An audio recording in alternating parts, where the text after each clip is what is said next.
All right, let's talk about this Oilers victory with our good friend Craig Button. Craig, the Oilers pick up their 4th win in their last 6, and they continue to hunt down top spot in the Pacific as the Vegas Golden Knights sputter a little bit here. And the Oilers backhand Evan Bouchard, that 6-point game on Saturday. And then in this one, 5 of the 7 goals for the Oilers come from D-men.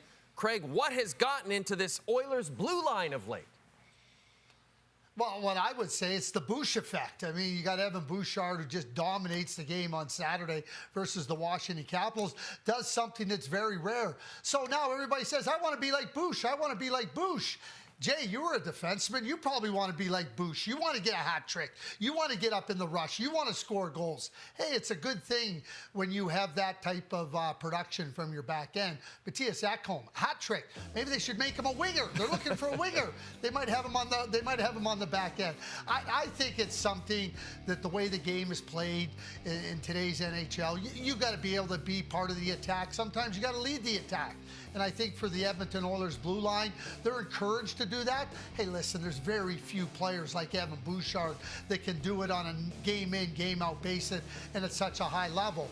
But he didn't have to score in this game because there was so much help from his fellow D-men, and certainly an impressive win for the Edmonton Oilers. It wasn't a clean game. It was kind of a pawn game, kind of a sloppy game from both sides. Goaltenders wouldn't have been happy about having to play in one like this.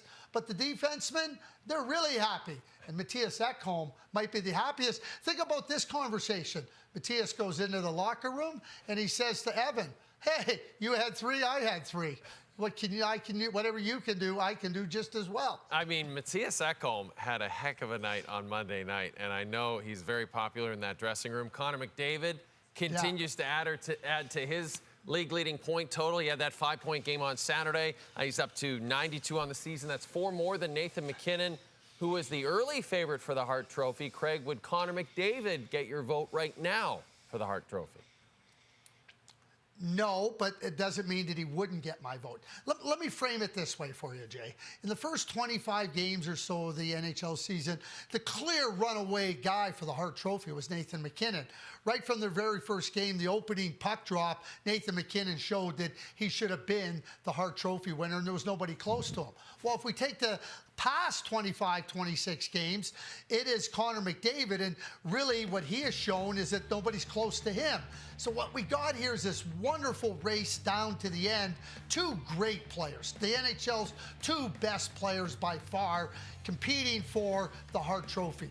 You know what the Colorado Avalanche are doing with respect to team play and everything they've done in the standings. And Connor McDavid has turned around not only his season, but the season for the Edmonton Oilers. So if you look at it through an early lens, it's MacKinnon. If you look through it through the most recent lens, it's McDavid, which tells me one thing and one thing only. It is going to be a fantastic finish because both these guys are showing 0 signs of slowing down. It's a great time to be a hockey fan. Craig, can I ask you one more? This Oilers team, from what you've seen in the last week or so, what do they need as we head into the deadline?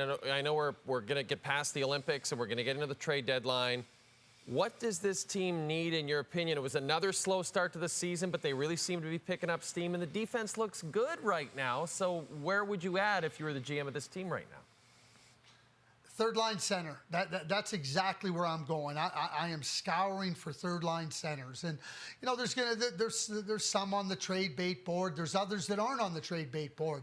You know, the name Ryan O'Reilly comes up. Why wouldn't it come up? What team wouldn't be interested in Ryan O'Reilly?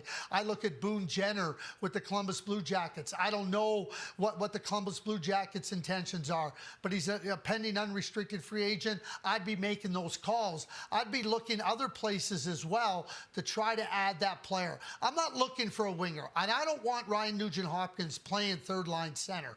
I want him up on the wing, and if McDavid and Draisaitl playing together, then I got Ryan Nugent-Hopkins to play in the middle as a second-line center. Putting him down to the third line, I don't think is a good move. I think finding a third-line center that can carry those minutes and allow that flexibility in your top 6 between McDavid and Nugent-Hopkins and Draisaitl, I think that's the path for the Edmonton Oilers to take, and that's where I would be looking and focusing my energies. And can I ask you one more, Craig? I'm like Columbo. I'm like, just one more question. Just one more. Rick Dhaliwal reported on Monday that the Canucks have allowed Mr. Dan Milstein, the agent for Evander Kane, to go out and start to seek a trade for his client, the former Oiler who went to his hometown in the offseason. It hasn't worked out that well. Craig, Evander Kane right now, where would be a good fit in your mind? Where could he go and actually help a team in the postseason? Well, I think that Evander Kane should be a player that teams that are trying to bulk up, add some skating ability, add some offense, add some of that little bit of edge, maybe a lot of bit of edge with Evander to their team. I think that he's exactly what you're looking for come playoff time. I don't think the price would be high with respect to what you're going to have to return to the Vancouver Canucks. And so there would be no hesitancy on my part to go and try to add in Evander Kane. And there's any number of teams. If you're a serious contender, and why don't we go back and look a little bit in time to what the Tampa Bay Lightning did, adding Gaudreau and Coleman, two different types of players in Evander Kane. How about what the Florida Panthers did last year, adding Brad Marchand? Now, Evander Kane, it adds a little bit more from the offensive side of things than Coleman and Gaudreau, but he adds that heaviness. He doesn't add the same type of offense as Brad Marchand. But both those teams in Florida, Tampa Bay and the Panthers, strengthen their team with those additions. I think if you're serious about winning and you're serious about trying to give yourself the best chance, that Evander Kane should absolutely be on your radar. Up next, the Edmonton Oilers will host the San Jose Sharks on Thursday. That'll be a great one. But, Craig, stick around. Oh, did you have something else, Craig?